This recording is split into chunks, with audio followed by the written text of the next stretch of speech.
Jessica, a successful businesswoman in her 30s who lived in a big busy city. She owned a company that exports and imports products to and from foreign countries. She had spent years building her business and barely had time for love. She walked down a busy street. She noticed a man sitting on the sidewalk. He was handsome, with deep brown eyes and a face that looked both strong and sad. His clothes were dirty, and he held out a small cup, begging for money.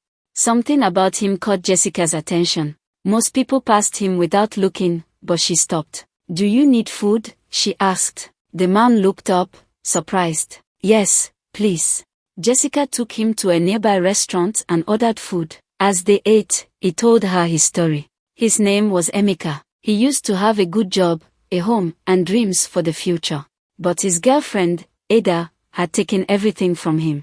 She had tricked him into signing over his property, emptied his bank account, and disappeared. When he had nowhere to go, he turned to friends and family, but no one helped him. They all pushed him away.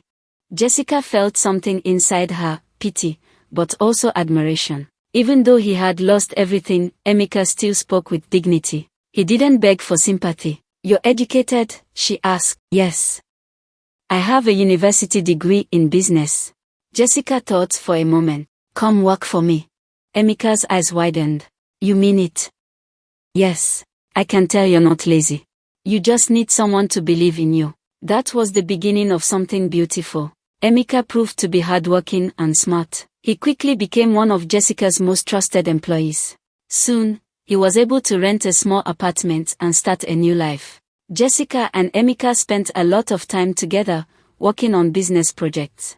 Their friendship deepened, and before long, they fell in love. It felt like fate. Within a year, Emeka proposed, and Jessica said yes. Their wedding was beautiful, attended by friends, colleagues, and family. Their love only grew stronger. They had 2 lovely children, Kate and Obi. Life seemed perfect. One evening, as Jessica was preparing dinner, she heard a knock on the door. She opened it, and her heart nearly stopped. A woman stood there, smiling darkly. It was Ada. Emeka walked into the sitting room and froze. He had not seen Ada in years. She looked different, thinner, her eyes sharper. "Hello, Emeka," she said smoothly. "I see you're doing well. What do you want?" Emeka's voice was hard. Ada stepped inside as if she owned the place. "I've come to take back what's mine." Jessica stepped forward. "What are you talking about?" Ada laughed.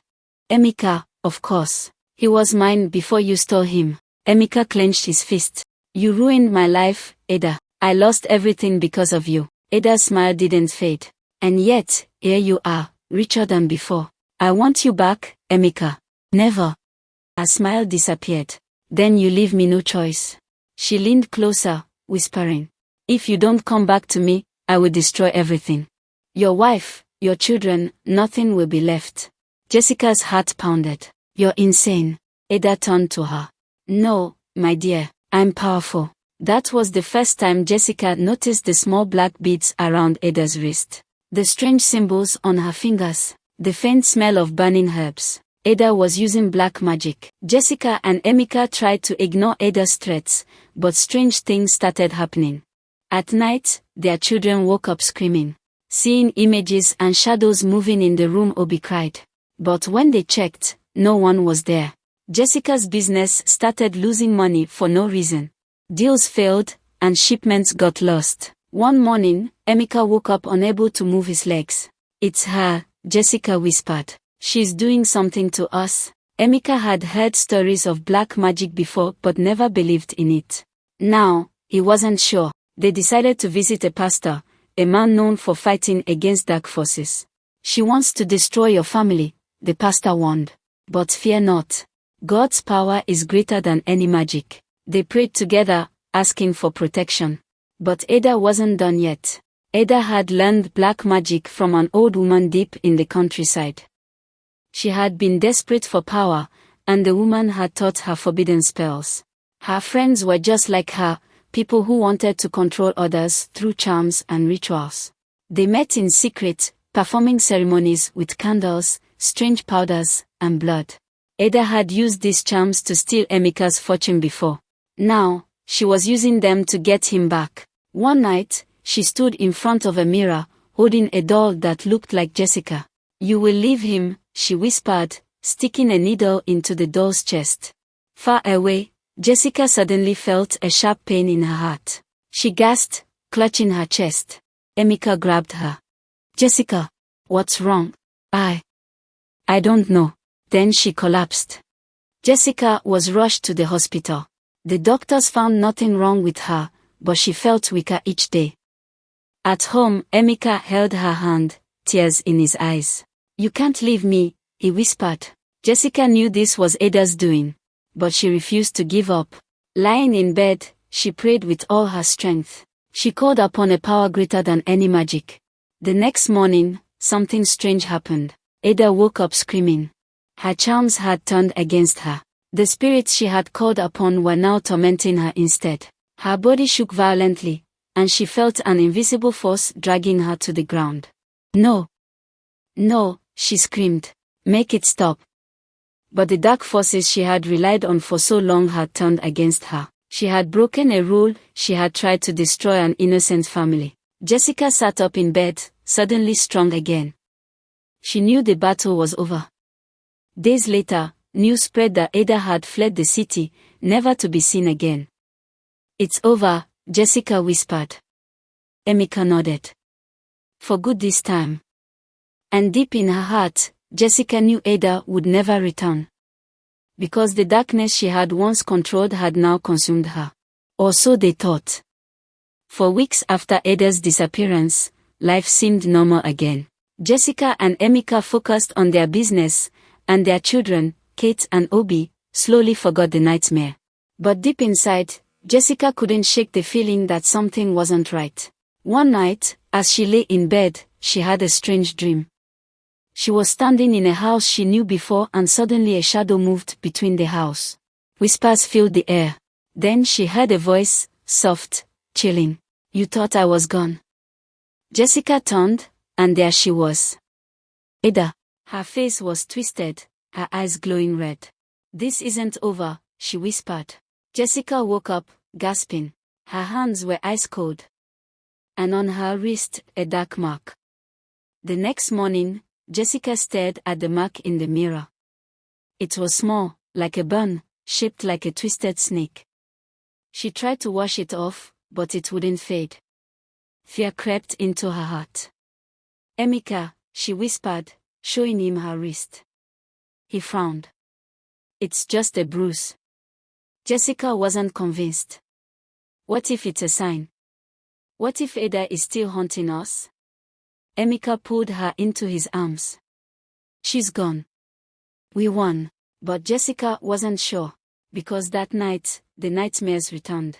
In her dreams, Ada stood at the foot of their bed, whispering, "You can't escape me, Jessica." Jessica woke up screaming. Emeka held her tightly. "It's just a dream." But when they turned on the lights, the windows were covered in strange symbols. Drawn in black ash, the air smelled of burnt wood. Something was very, very wrong. The next day, Jessica visited the pastor again. He took one look at her wrist and gasped, "This is not over." Jessica's heart pounded. "What do you mean?" The pastor's eyes darkened. "Ada may be gone, but the spirits she controlled, they are still looking for a way in." Jessica's hands trembled. "How do we stop them?" The pastor sighed. "There is only one way. You must find the source of her power. Destroy it." Jessica's blood ran cold. She knew what that meant. She had to go back. To the place where it all started. The abandoned house she saw in her dream. That night, Jessica told Emeka what the pastor had said. Emeka's face hardened. "No. It's too dangerous." Jessica shook her head. "If we don't end this now, it will never stop." Emeka hesitated. Then, finally, he nodded. "I won't let you go alone." The next evening, they drove to the abandoned house she saw in her dream. The air was thick with silence. The walls were covered in vines. Jessica took a deep breath. "Let's finish this." They stepped inside. Dust floated in the air. The house smelled of rot. Emeka held Jessica's hand. Then a whisper, soft, cold. You shouldn't have come back. The door slammed shut. Jessica gasped. Ada. A shadow moved in the corner. But it wasn't Ada. It was something else. Something darker. Something waiting. Waiting for them. The room felt colder. The air grew heavy, pressing against Jessica's chest. She gripped Emeka's hand, her pulse racing. From the shadows, something moved. A figure, barely visible, twisted in the darkness. You shouldn't have come, the whisper came again. Jessica swallowed hard. Where is Ada? A low laugh echoed through the room. She belongs to us now. Jessica's heart pounded. Us. The shadows stretched across the walls like long fingers, moving toward them.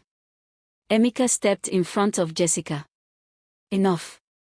This ends tonight. The moment he spoke, the candle in the corner flickered, and the shadows swirled violently. Then, boom. Jessica and Emeka stumbled backward as something began to take form in the darkness. A woman. But not the Ada they once knew.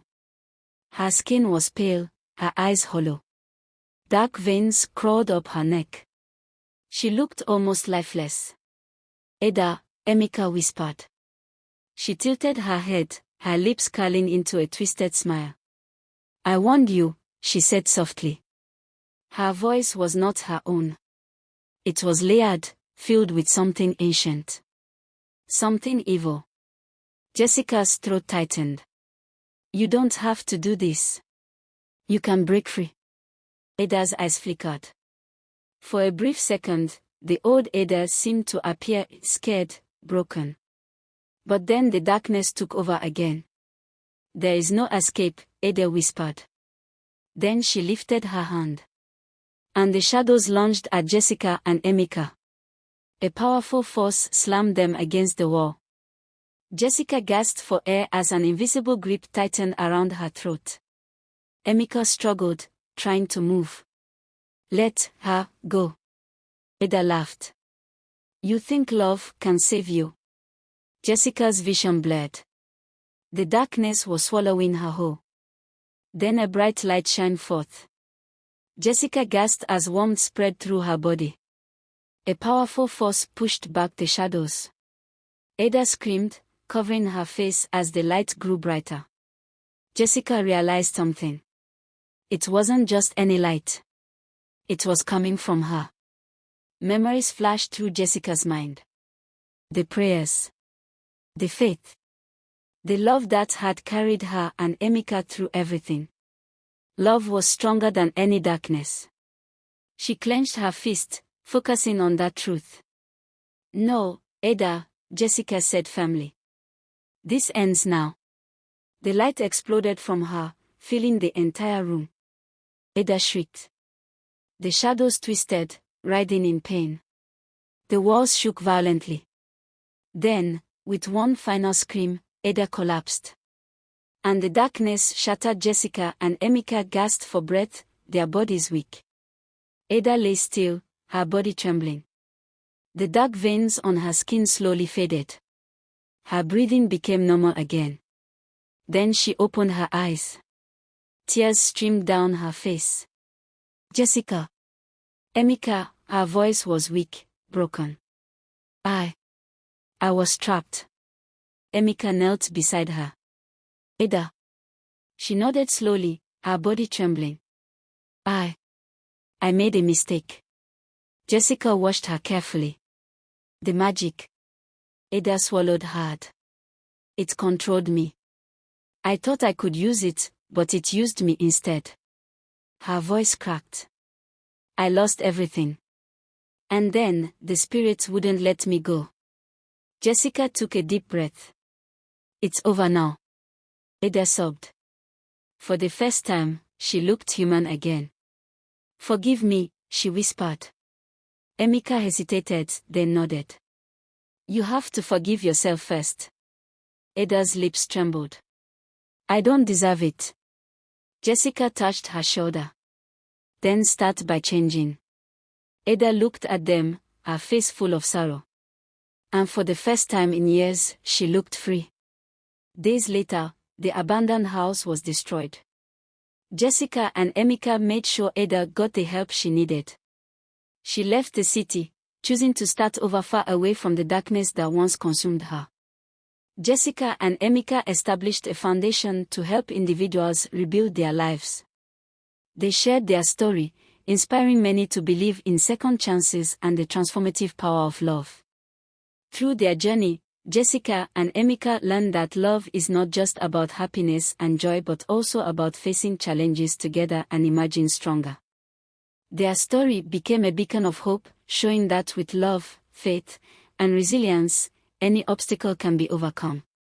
As they celebrated their 10th wedding anniversary, surrounded by friends and family, Jessica and Emeka reflected on their journey. From the moment they met on the city streets to building a life filled with love and purpose, they knew that their love had been tested by darkness, but in the end, light had won. As for Jessica and Emeka, they held their children close, knowing they had survived something unimaginable. And no matter what happened in the future, they knew nothing would ever break them again. Their story was a testament to the power of love, resilience, and the belief that, with the right person by your side, anything is possible. May the Lord destroy those that want to destroy our homes, and may the power work against them. Thanks for watching, and don't forget to type Amen and let me know your opinions in the comment sections. Please kindly subscribe to my channel, turn on your notifications bell to be notified of interesting and captivating videos, and don't forget to share the video with your friends and families if you are inspired by it. Bye for now,